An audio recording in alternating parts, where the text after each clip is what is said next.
Mummy, मेरा दोष क्या था जो कुदरत ने मेरे साथ इतना क्रूर मजाक किया।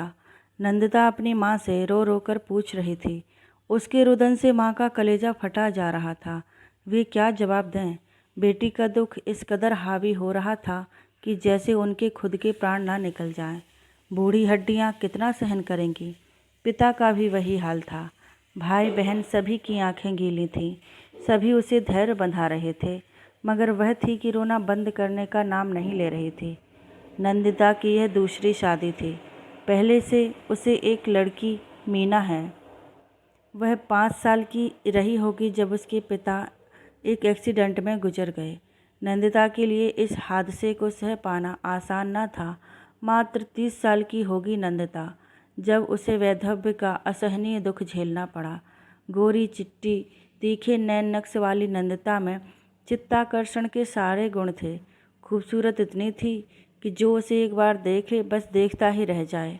उसका पहला पति अक्षय एक निजी कंपनी में उच्चाधिकारी था। कार, फ्लैट, आधुनिक सुख सुविधा का सारा सामान घर में मौजूद था। अक्षय उसे बेहद प्यार करता था। वह अपने छोटे से परिवार में खुश थी कि एक दिन उसके एक्सीडेंट की खबर ने नंदिता की खुशियों पर ग्रहण लगा दिया। सहसा उसे विश्वास नहीं हुआ। अक्षय की लाश के पास बैठकर वह बार बार उससे उठने को कहती। इस हृदय विदारक दृश्य को देखकर सबकी आंखें नम थीं। किसी तरह लोगों ने नंदिता को संभाला। वक्त हर जख्म को भर देता है, ऐसा ही हुआ। नंदिता ने एक निजी कंपनी में नौकरी कर ली। वह धीरे धीरे अतीत के हादसों से उबरने लगी थी। अब सब कुछ सामान्य हो चुका था, मगर उसके माँ बाप को चैन नहीं था। वे उसकी पहाड़ जैसी जिंदगी को लेकर चिंताकुल थे। वे चाहते थे कि नंदिता की दूसरी शादी हो जाए ताकि उसकी ज़िंदगी में आया सोनापन भर जाए। कब तक अकेली रहेगी? क्या अकेले ज़िंदगी काटना एक स्त्री के लिए आसान होगा? माना कि वह अपने पैरों पर खड़ी है, फिर भी जब काम से घर आती तो अपने आप में खोई रहती। ना किसी से ज़्यादा बोलना, ना किसी से जिरह करना। यकीनन अकेलापन उसे अंदर ही अंदर बेचैन किए जा रहा था। भले ही वह उसे जाहिर नहीं करती थी, पर माँ बाप की अनुभवी नज़रों से छिप सकता है क्या कुछ? वे बेटी की दुर्दशा देखकर गहरी वेदना से भर जाते थे। ये सब देखकर एक दिन पिता ने नंदिता से कहा, हम तुम्हारी दूसरी शादी करना चाहते हैं। यह अप्रत्याशित था नंदिता के लिए, फिर भी इसका जवाब देना था। अतः बोली, मेरी बेटी का क्या होगा? मैं उसे आप लोगों पर छोड़कर ब्याह रचाऊं? यह मेरे लिए संभव नहीं। अगर लड़का तुम्हारी बेटी को अपनाने के लिए तैयार हो जाए तब क्या स्वीकार करोगी? ऐसे कैसे हो सकता है जो किसी और से पैदा बेटी को अपनी बेटी माने? सब एक जैसे नहीं होते। एक ऐसा ही रिश्ता आया है। लड़के को कोई ऐतराज़ नहीं है। वह सरकारी नौकरी में है। पहली पत्नी से 2 संतानें हैं। एक 15 साल का बेटा और एक 10 साल की बेटी है। पिता बोले, उनके पालने की जिम्मेदारी मेरी होगी। पालना क्या है, दोनों अपने पैरों पर खड़े हैं। सिर्फ साथ की बात है जिसकी तुम दोनों को ज़रूरत है। पिता के कथन पर नंदिता ने सोचने के लिए समय मांगा। उसने हर तरीके से सोचा, फिर इस फैसले पर पहुंची कि उसे शादी कर लेनी चाहिए। इससे जहां उसके माँ बाप की चिंता कम होगी, वहीं उसे भी आर्थिक सुरक्षा मिलेगी। माँ बाप कब तक जिंदा रहेंगे? भैया भाभी का क्या भरोसा? कल वे बदल गए तो क्या बेटी को लेकर जीना आसान होगा? नंदिता की रजामंदी के बाद एक दिन उसके ऑफिस में उसका भावी पति विश्वजीत उसे देखने आया। सांवला रंग, सामान्य कदकाठी, सिर पर नाम मात्र बाल, नैन नक्श ऐसे मानो 19वीं सदी के हों। नंदिता को वह जमा नहीं। उसका पहला पति बेहद स्मार्ट था, MBA किया। वहीं विश्वजीत देखने से ही सरकारी विभाग का बाबू लग रहा था। न ढंग से कपड़े पहने थे, ना ही बातचीत में स्मार्टनेस की झलक थी। उसका मन उदास हो गया। विधवा ना होती तो आज भी उसके लिए कुंवारों की कमी न थी। आपका नाम नंदिता है? विश्वजीत ने पूछा। जी, नंदिता मुस्कुराई। मेरा नाम विश्वजीत है। अगर आपको ऐतराज़ ना हो तो आज शाम किसी रेस्टोरेंट में चलते हैं।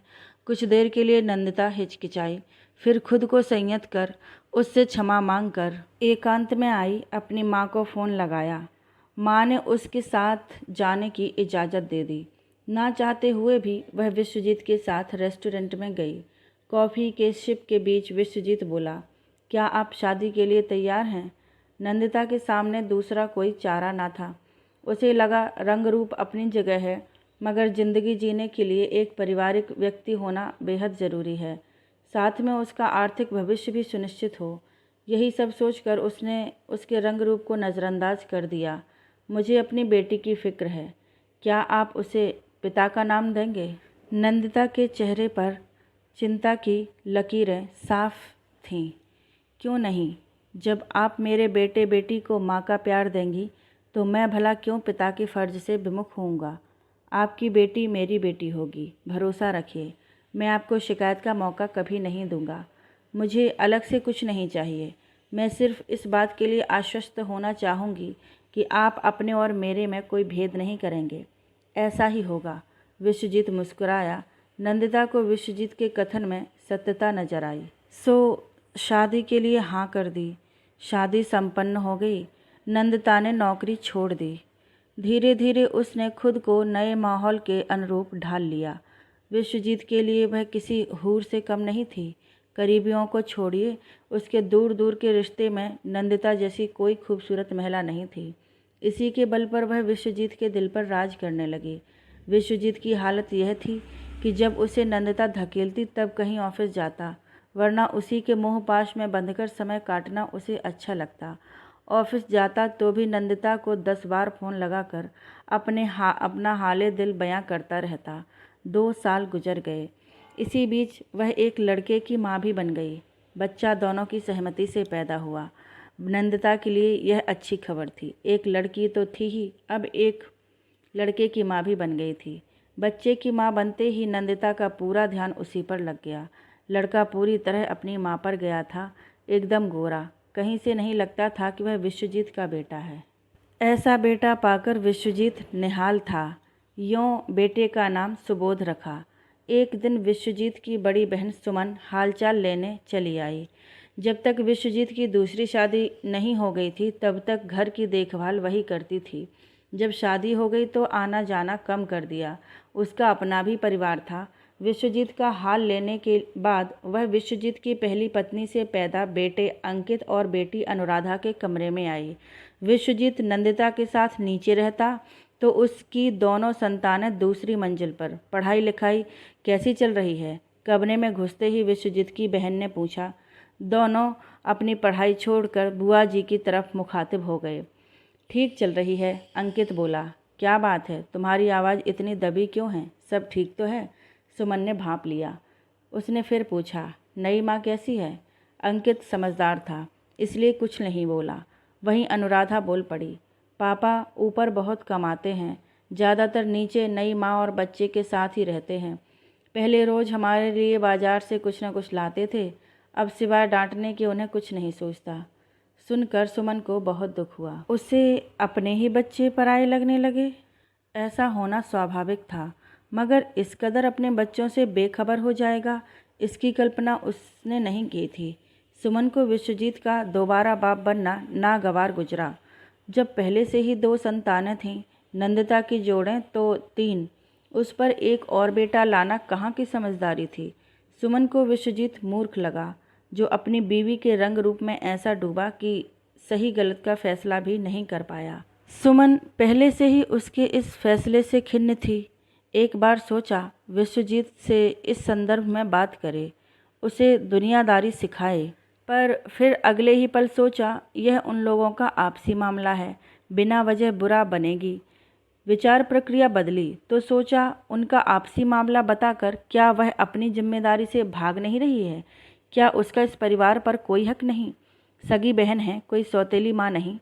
जब कोई नहीं था तब तो उसी ने अपने परिवार का हरज करके विश्वजीत का घर संभाला। अब उनका आपसी मामला बताकर किनारा कर ले, उसका मन नहीं माना। उसे अंकित और अनुराधा की फिक्र थी, इसीलिए विश्वजीत को रास्ते पर लाना जरूरी लगा। विश्वजीत, आजकल तुम अपने बच्चों पर ध्यान नहीं दे रहे हो। वे बेचारे खुद को उपेक्षित महसूस करते हैं। अपने बच्चे? यह क्या कह रही हैं दीदी? क्या नंदिता के बच्चे मेरे अपने बच्चे नहीं हैं?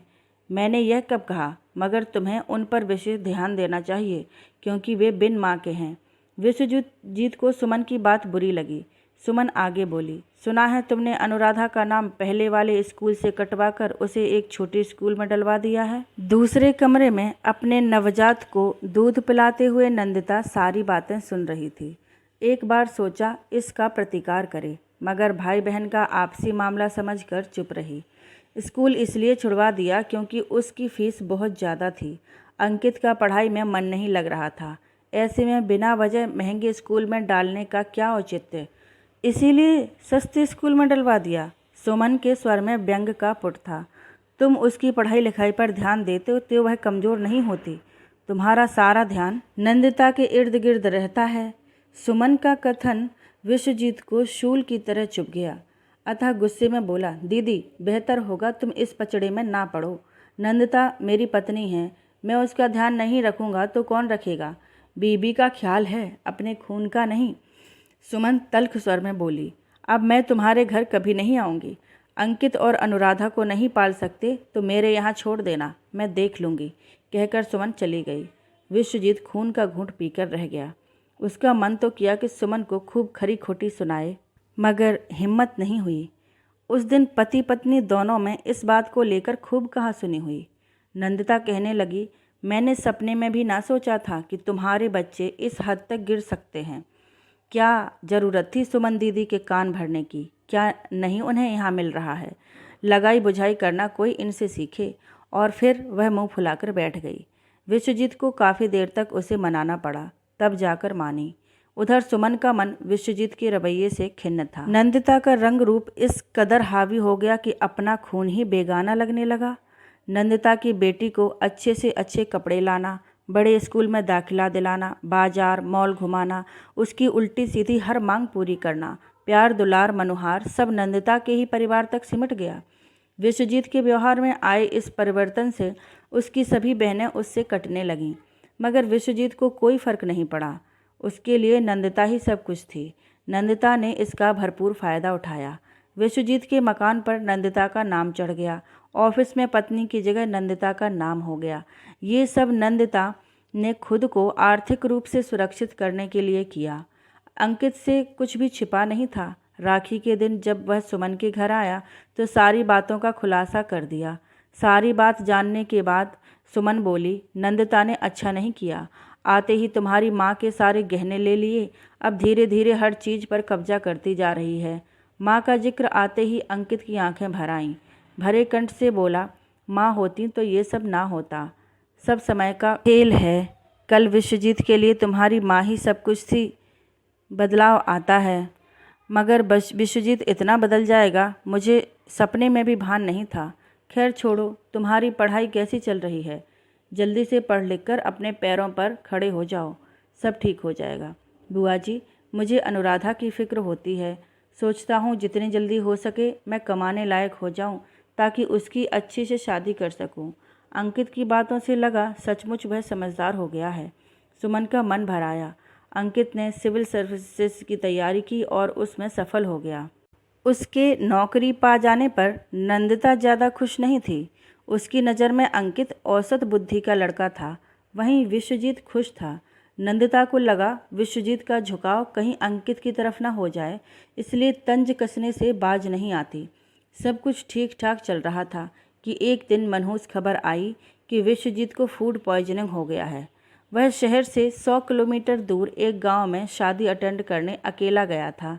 वहीं पर उसे फूड पॉइजनिंग हो गई। आनन फानन में उसे अस्पताल ले जाने के लिए लाया गया, पर रास्ता काफ़ी लंबा होने की वजह से काफ़ी देर हो चुकी थी। वह रास्ते में ही चल बसा। अंकित फैजाबाद में पोस्टेड था। भागा भागा आया। पिता की लाश देखकर फूट फूट कर रोने लगा। आज पहली बार उसे लगा कि वह सचमुच अनाथ हो गया। पिता के सारे क्रियाकर्म करने के बाद वह वापस जाने लगा तो नंदिता के पास आया। बोला, मम्मी, आप यह मत समझिएगा कि आप अकेली हो गईं। मैं हमेशा आपके साथ रहूँगा। मोना की शादी मेरे हिस्से की जिम्मेदारी है। जैसे अनुराधा वैसी मोना। मैं आपको शिकायत का मौका नहीं दूंगा। अचानक नंदिता फपक फपक कर रो पड़ी।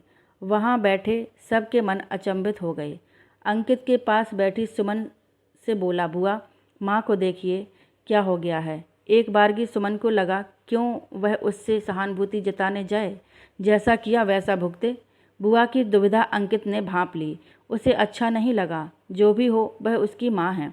क्या उन्हें मझधार में छोड़कर यूँ चले जाना उचित होगा? उन्हें दोबारा वैधव्य की पीड़ा झेलनी पड़ी। इससे बड़ा दंड क्या हो सकता है? कुदरत का एक स्त्री के लिए ये सबसे भयानक दंड होता है। मुझे क्षमा कर दें, मैं स्वार्थ में अंधी हो गई थी। मुझे नहीं पता था कि जिसके साथ भेदभाव कर रही हूँ वो मेरे अपने बेटे से भी बढ़कर होगा। नंदिता का इतना भर कहना था कि सबके मन के भाव एकाएक बदल गए। सुमन को अब भी नंदिता के व्यवहार में आए परिवर्तन पर भरोसा नहीं था। उसे यही लग रहा था कि उसने वक्त की नजाकत समझकर अपना पैंतरा बदल लिया है। फिर एकांत में ले जाकर अंकित को समझाने का प्रयास किया। नहीं बुआ जी, उनका अब मेरे सिवा कोई नहीं है। उन्होंने चाहे जैसा भी व्यवहार मेरे साथ किया हो, मैं अपने कर्तव्य से विमुख नहीं होऊंगा। आज सुमन को अंकित का कद स्वयं से भी बड़ा लग रहा था। वह इंसान नहीं, साक्षात फरिश्ता लगा उसे। वह भाव विभोर हो उठी। दोस्तों, आपको ये कहानी पसंद आई हो तो वीडियो को लाइक करें और कमेंट करके ज़रूर बताएं।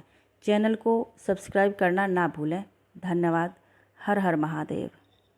और अब सुनिए दूसरी कहानी मुंशी प्रेमचंद्र की लिखी हुई स्वर्ग की देवी।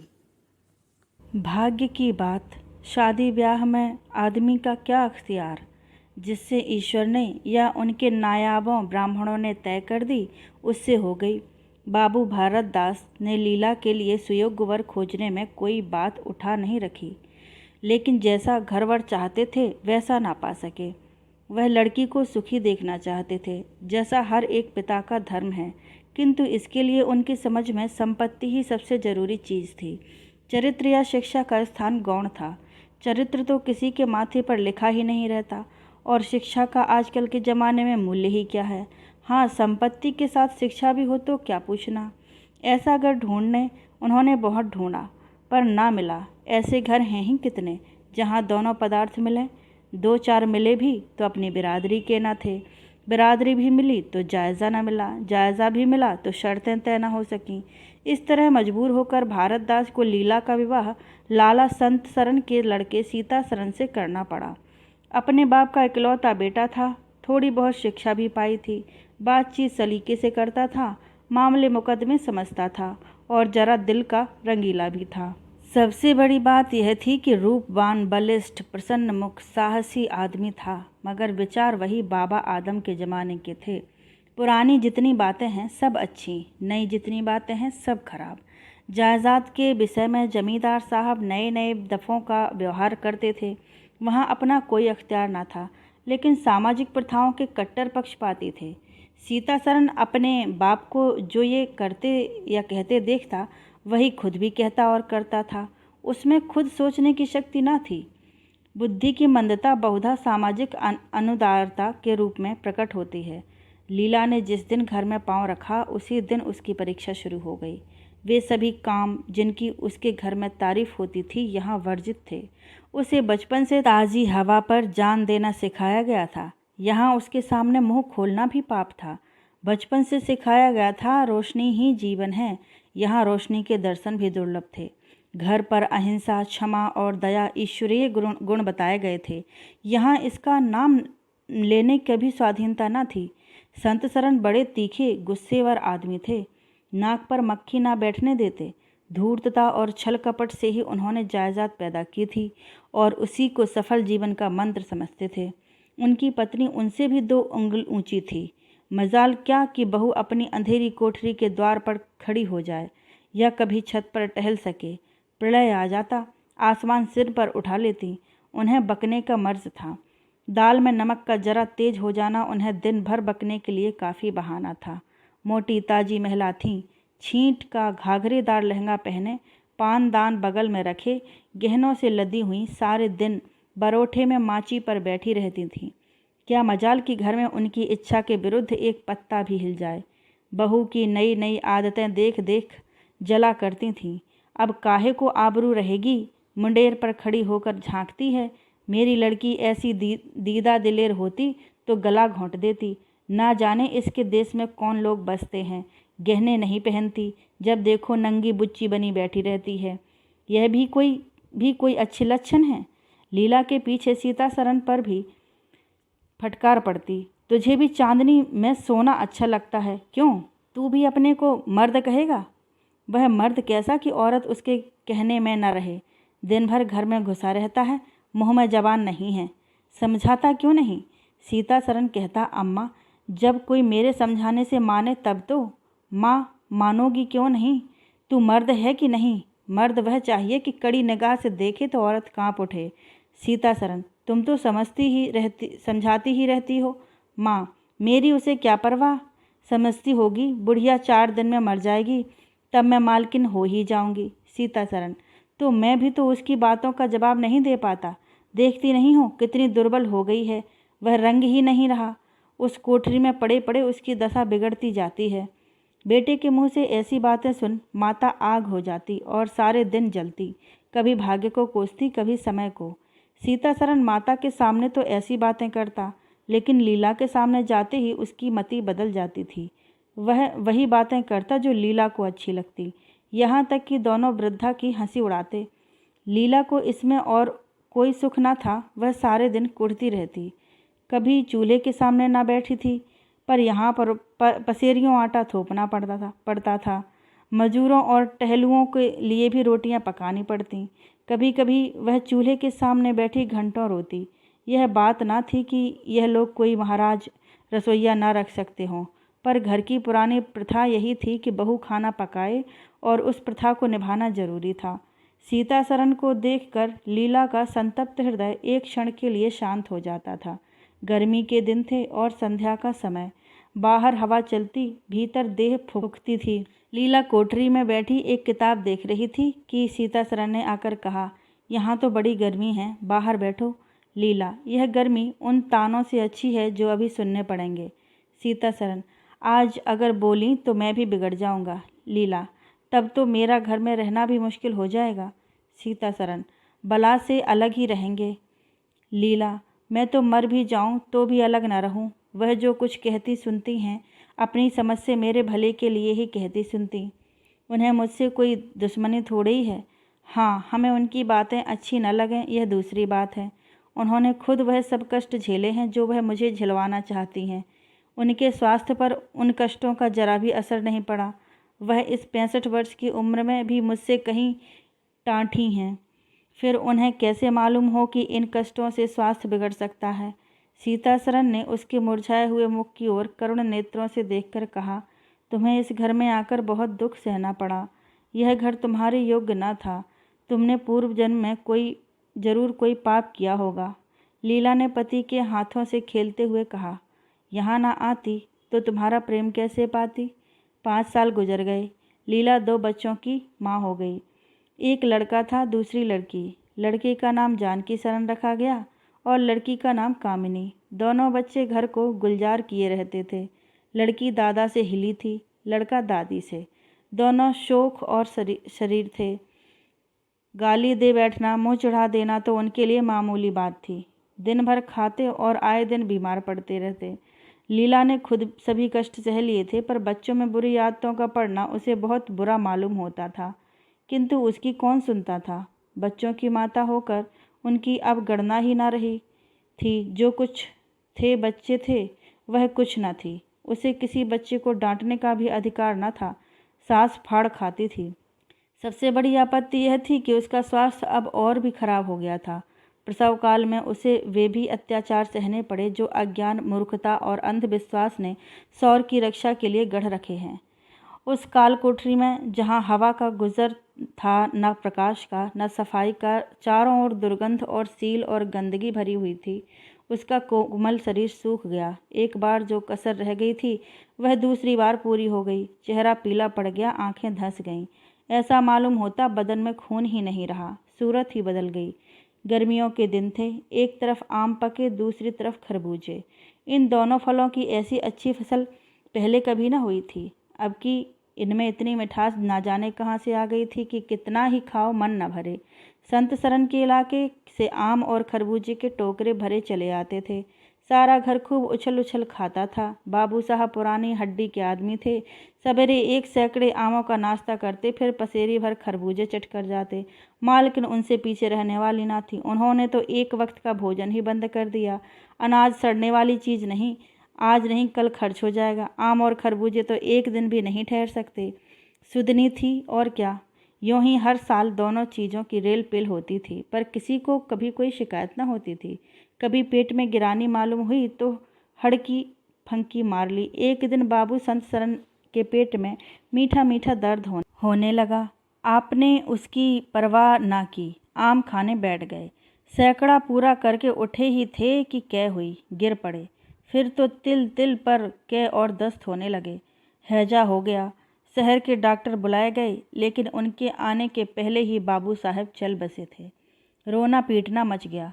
संध्या होते होते लाश घर से निकली। लोग दाह क्रिया करके आधी रात को लौटे तो मालकिन को भी कै और दस्त हो रहे थे। फिर दौड़ धूप शुरू हुई, लेकिन सूर्य निकलते निकलते वह भी सिधार गई। स्त्री पुरुष जीवन पर्यंत एक दिन के लिए भी अलग न हुए थे। संसार से भी साथ ही साथ गए। सूर्यास्त के समय पति ने प्रस्थान किया और सूर्योदय के समय पत्नी ने। लेकिन मुसीबत का अभी अंत न हुआ था। लीला तो संस्कार की तैयारियों में लगी थी। मकान की सफाई की तरफ किसी का ध्यान नहीं गया। तीसरे दिन दोनों बच्चे दादा दादी के लिए रोते रोते बैठके में जा पहुँचे। वहाँ एक आले पर खरबूजा कटा हुआ पड़ा था। 2-3 कलमी आम भी रखे थे। इन पर मक्खियाँ भिनक रही थीं। जानकी ने एक तिपाई पर चढ़कर दोनों चीज़ें उतार लीं और दोनों ने मिलकर खाईं। शाम होते होते दोनों को हैजा हो गया और दोनों माँ बाप को रोता छोड़कर चल बसे। घर में अंधेरा हो गया। 3 दिन पहले जहाँ चारों तरफ चहल पहल थी, वहाँ अब सन्नाटा छाया हुआ था। किसी के रोने की आवाज़ भी सुनाई न देती थी। रोता ही कौन। ले दे के कुल 2 प्राणी रह गए थे और उन्हें रोने की सुधि ही न थी। लीला का स्वास्थ्य पहले भी कुछ अच्छा न था, अब तो वह और भी बेजान हो गई थी। उठने बैठने की शक्ति भी न रही। हरदम खोई खोई सी रहती। न कपड़े लत्तों की सुधि थी, न खाने पीने की। उसे न घर से वास्ता था न बाहर से। जहाँ बैठती वहीं बैठी रह जाती। महीनों कपड़े न बदलती, सिर में तेल न डालती। बच्चे ही उसके प्राणों के आधार थे। जब वही न रहे तो मरना और जीना बराबर। रात दिन यही मनाया करती कि भगवान यहाँ से ले चलो। सुख दुख सब भुगत चुकी, अब सुख की लालसा नहीं है। लेकिन बुलाने से मौत किसी को आई है। सीता सरन भी पहले तो बहुत रोया धोया, यहाँ तक कि घर छोड़कर भाग जाता था। लेकिन ज्यों-ज्यों दिन गुजरते थे, बच्चों का शोक उसके दिल से मिटता जाता था। संतान का दुख तो कुछ माता को ही होता है। धीरे धीरे उसका जी संभल गया। पहले की भांति मित्रों के साथ हंसी दिल लगी होने लगी। यारों ने और भी चंग पर चढ़ाया। अब घर का मालिक था, जो चाहे कर सकता था। कोई उसका हाथ रोकने वाला न था। सैर सपाटे करने लगा। कहाँ तो लीला को रोते देख उसकी आंखें सजल हो जाती थीं, कहाँ अब उसे उदास और शोकमग्न देखकर झुंझला उठता। जिंदगी रोने के लिए तो नहीं है। ईश्वर ने लड़के दिए थे, ईश्वर ने ही छीन लिए। क्या लड़कों के पीछे प्राण दे देना होगा। लीला यह सब बातें सुनकर भौंचक रह जाती। पिता के मुंह से ऐसे शब्द निकल सकते हैं। संसार में ऐसे प्राणी भी हैं। होली के दिन थे। मर्दाने में गाना बजाना हो रहा था। मित्रों की दावत का भी सामान किया गया था। अंदर लीला जमीन पर पड़ी हुई रो रही थी। त्योहारों के दिन उसे उसके रोते ही कटते थे। आज बच्चे होते तो अच्छे अच्छे कपड़े पहने कैसे उछलते फिरते। वही न रहे तो कहाँ की तीज और कहाँ का त्योहार। सहसा सीता सरन ने आकर कहा, क्या दिन भर रोती ही रहोगी। जरा कपड़े तो बदल डालो, आदमी बन जाओ। यह क्या तुमने अपनी गत बना रखी है। लीला, तुम जाओ अपनी महफिल में बैठो। तुम्हें क्या मेरी फिक्र पड़ी है। सीता सरन, क्या दुनिया में और किसी के लड़के नहीं मरते। तुम्हारे ही सिर यह मुसीबत आई है। लीला, यह बात कौन नहीं जानता। अपना अपना दिल ही तो है, उस पर किसी का बस है। सीता सरन, मेरे साथ भी तुम्हारा कुछ कर्तव्य है। लीला ने कौतूहल से पति को देखा, मानो उसका आशय नहीं समझी। फिर मुंह फेर कर रोने लगी। सीता सरन, मैं अब इस मनहूसियत का अंत कर देना चाहता हूँ। अगर तुम्हारा अपने दिल पर काबू नहीं है तो मेरा भी अपने दिल पर काबू नहीं है। मैं अब जिंदगी भर मातम नहीं मना सकता। लीला, तुम राग रंग मनाते हो, मैं तुम्हें मना करती हूँ क्या। मैं रोती हूँ तो रोने क्यों नहीं देते। सीता सरन, मेरा घर रोने के लिए नहीं है। लीला, अच्छी बात है, तुम्हारे घर में ना रोऊंगी। लीला ने देखा मेरे स्वामी मेरे हाथों से निकले जा रहे हैं। उन पर विषय का भूत सवार हो गया है और कोई समझाने वाला नहीं। वह अपने होश में नहीं है। मैं क्या करूं? अगर मैं चली जाती हूं तो थोड़े ही दिनों में सारा घर मिट्टी में मिल जाएगा और इनका वही हाल होगा जो स्वार्थी मित्रों के चंगुल में फंसे हुए नौजवान रईसों का होता है। कोई कुल्टा घर में आ जाएगी और इनका सर्वनाश कर देगी। ईश्वर, मैं क्या करूं? अगर इन्हें कोई बीमारी हो जाती तो क्या मैं उस दशा में इन्हें छोड़कर चली जाती? कभी नहीं। मैं तन मन से इनकी सेवा शुश्रूषा करती, ईश्वर से प्रार्थना करती, देवताओं की मनौतियाँ करती। माना इन्हें शारीरिक रोग नहीं है, लेकिन मानसिक रोग अवश्य है। आदमी रोने की जगह हंसे और हंसने की जगह रोए, उसके दीवाना होने में क्या संदेह है? मेरे चले जाने से इनका सर्वनाश हो जाएगा। इन्हें बचाना मेरा धर्म है। हाँ, मुझे अपना शोक भूल जाना होगा। रोऊंगी, रोना तो तकदीर में लिखा ही है। रोऊंगी, लेकिन हंस हंस कर अपने भाग्य से लड़ूंगी। जो जाते रहे उनके नाम तो रोने के सिवा और कर ही क्या सकती हूँ, लेकिन जो है उसे न जाने दूंगी। आह, ए टूटे हुए हृदय, आज तेरे टुकड़ों को मैं जमा करके एक समाधि बनाऊं और अपने शोक को उसके हवाले कर दूं। ओ रोने वाली आंखें, आओ मेरे आंसुओं को अपनी व्यंसित छटा में छिपा लो। आओ मेरे आभूषणों, मैंने बहुत दिनों तक तुम्हारा अपमान किया। मेरा अपराध क्षमा करो, तुम मेरे भले दिनों के साथी हो। तुमने मेरे साथ बहुत विहार किए हैं। अब इस संकट में मेरा साथ दो, मगर दगा न करना, मेरे भेदों को छिपाए रखना। लीला सारी रात बैठी अपने मन से यही बातें करती रही। उधर मर्दाने में धमा चौकड़ी मची हुई थी। सीतासरन नशे में चूर कभी गाता था, कभी तालियां बजाता था। उसके मित्र लोग भी उसी रंग में रंगे हुए थे। मालूम होता था इनके लिए भोग विलास के सिवा और कोई काम नहीं है। पिछले पहर को महफिल में सन्नाटा हो गया। हुहा की आवाज़ें बंद हो गईं। लीला ने सोचा, क्या लोग कहीं चले गए या सो गए? एकाएक सन्नाटा क्यों छा गया? जाकर दहलीज में खड़ी हो गई और बैठक में झांक कर देखा। सारी देह में एक ज्वाला सी दौड़ गई। मित्र लोग विदा हो गए थे। समाजियों का पता न था। केवल एक रमणी मनसद पर लेटी हुई थी और सीतासरन उसके सामने झुका हुआ उससे बहुत धीरे धीरे बातें कर रहा था। दोनों के चेहरों और आँखों से उनके मन के भाव साफ झलक रहे थे। एक की आंखों में अनुराग था, दूसरी की आंखों में कटाक्ष। एक भोला भाला हृदय एक मायाविनी रमणी के हाथों लुटा जाता था। लीला की संपत्ति को उसकी आंखों के सामने एक छलनी चुराए लिए जाती थी। लीला को ऐसा क्रोध आया कि इसी समय चलकर उस कुल्टा को आड़े हाथों लूं, ऐसा दुत्कारूं कि वह भी याद रखे, खड़े खड़े निकाल दूं।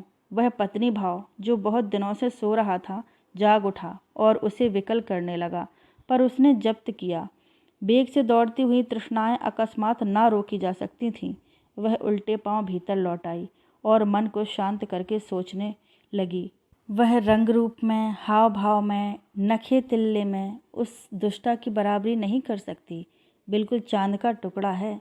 अंग अंग में स्फूर्ति भरी हुई है। पोर पोर में मद झलक रहा है। उसकी आंखों में कितनी तृष्णा है। तृष्णा नहीं बल्कि ज्वाला। लीला उसी वक्त आईने के सामने गई। आज कई महीनों के बाद उस आईने में अपनी सूरत देखी। उसके मुख से एक आह निकल गई। शोक ने उसकी काया पलट कर दी थी। उस रमणी के सामने वह ऐसी लगती थी जैसे गुलाब के सामने जूही का फूल। सीतासरन का खुमार शाम को टूटा। आंखें खुली तो सामने लीला को खड़ी मुस्कुराते देखा। उसकी अनोखी छवि आंखों में समा गई। ऐसे खुश हुए मानो बहुत दिनों के वियोग के बाद उससे भेंट हुई हो। उसे क्या मालूम था कि यह रूप भरने के लिए लीला ने कितने आंसू बहाए हैं। केशों में यह फूल गूंथने से पहले आंखों से कितने मोती पिरोए हैं। उन्होंने एक नवीन प्रेमोत्साह से उठकर उसे गले लगा लिया और मुस्कुराकर बोले, आज तो तुमने बड़े बड़े शस्त्र सजा रखे हैं, कहाँ भागूं? लीला ने अपने हृदय की ओर उंगली दिखाकर कहा, यहाँ आ बैठो। बहुत भागे फिरते हो, अब तुम्हें बांध कर रखूंगी। बाग की बहार का आनंद तो उठा चुके, अब इस अंधेरी कोठरी को भी देख लो। सीतासरन ने लज्जित होकर कहा, उसे अंधेरी कोठरी मत कहो लीला, वह प्रेम का मानसरोवर है। इतने में बाहर से किसी मित्र के आने की खबर आई।